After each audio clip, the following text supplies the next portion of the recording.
এখন ভারত একটি গণতান্ত্রিক দেশ, সেইখানে দেখছি শেখ হাসিনার নীতিকে অনুসরণ করে সেইখানে স্বেচ্ছাতন্ত্র যদিও পূর্ণতা লাভ করেনি, তারপরেও সেই দিকে ধাবিত হওয়ার আমরা প্রচেষ্টা দেখছি। আমাদের দেশের প্রাকৃতিক পরিবেশ দুই একদিন যদি খুব যদি বেশি গরম পড়ে তাহলে বর্ষণ শুরু হয়, প্রবল বৃষ্টি হয়। এইটা আমরা বৈশাখ জ্যৈষ্ঠ মাসে ঝড় হয়, বৃষ্টি হয়, আবার দুই তিন দিন গরম পড়ে।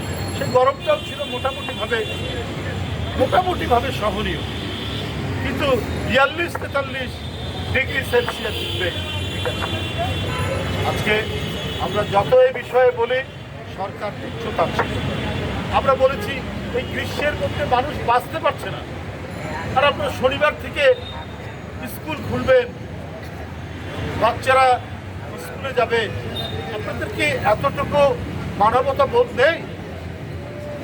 আজকে ব্রাহ্মণবাড়িয়ায় এই প্রখর রোদে গরমে মানুষ মারা গেছে। আজকে শেরপুরে, এই ময়মনসিংহের শেরপুরে, সেইখানে এই তীব্র গরমে মানুষ মারা গেছে, আরও মারা যাচ্ছে। হয়তো সব খবর সংবাদপত্রে আসে না, আমরা সংবাদপত্র শুনেছি। তো এইরকম পরিস্থিতি কেন? আপনাদের কেন এই নীতি? কারণ বাংলাদেশের যারা শাসক রয়েছেন, অবৈধ শাসক, তারা যে নীতি তৈরি করেন, এখন তো দেখি এই নীতি এখন পৃথিবীর দেশ অন্য স্বৈরাচারী হয়ে ওঠা দেশ, গণতান্ত্রিক ছিল কিন্তু স্বৈরাচারী হয়ে ওঠা, ক্রমান্বয়ে স্বৈরাচারী হয়ে ওঠা সেই দেশের বুদ্ধিজীবীরা, মানে আমি পার্শ্ববর্তী দেশের কথা বলছি, সেখানকার বুদ্ধিজীবীরা লিখছে যে বাংলাদেশের নির্বাচনের আগে বিএনপির 25,000 নেতাকর্মীকে গ্রেপ্তার করা, শীর্ষ নেতৃবৃন্দ সহ, মহাসচিব, স্ট্যান্ডিং কমিটির মেম্বার, আর দলের চেয়ারপারসন তো আজকে 6-7 বছর ধরে বন্দী।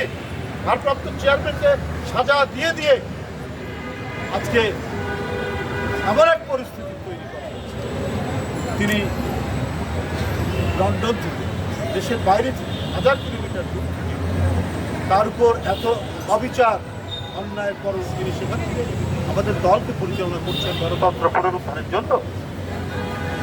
ঠিক পার্শ্ববর্তী দেশেও আমরা দেখলাম নির্বাচনের আগে একটা আম আদমি পার্টি, তার অরবিন্দ কেজরিওয়াল, সেখানকার মুখ্যমন্ত্রী, তাকে গ্রেপ্তার করা হয়। লালু প্রসাদ যাদব, তার নামে 5টি মামলায় ওয়ারেন্ট ঘোষণা করা হয়।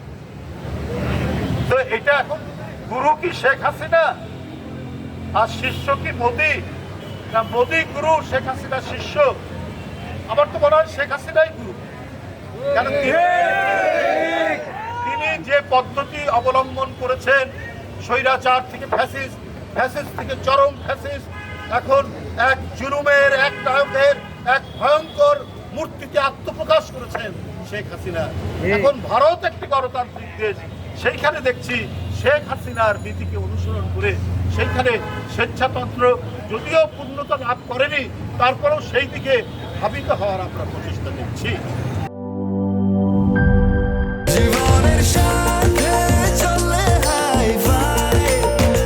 স্বাস্থ্যকর অল টাইম ফ্যামিলি কেক, সব সময় অল টাইম হেলদি লাইফ।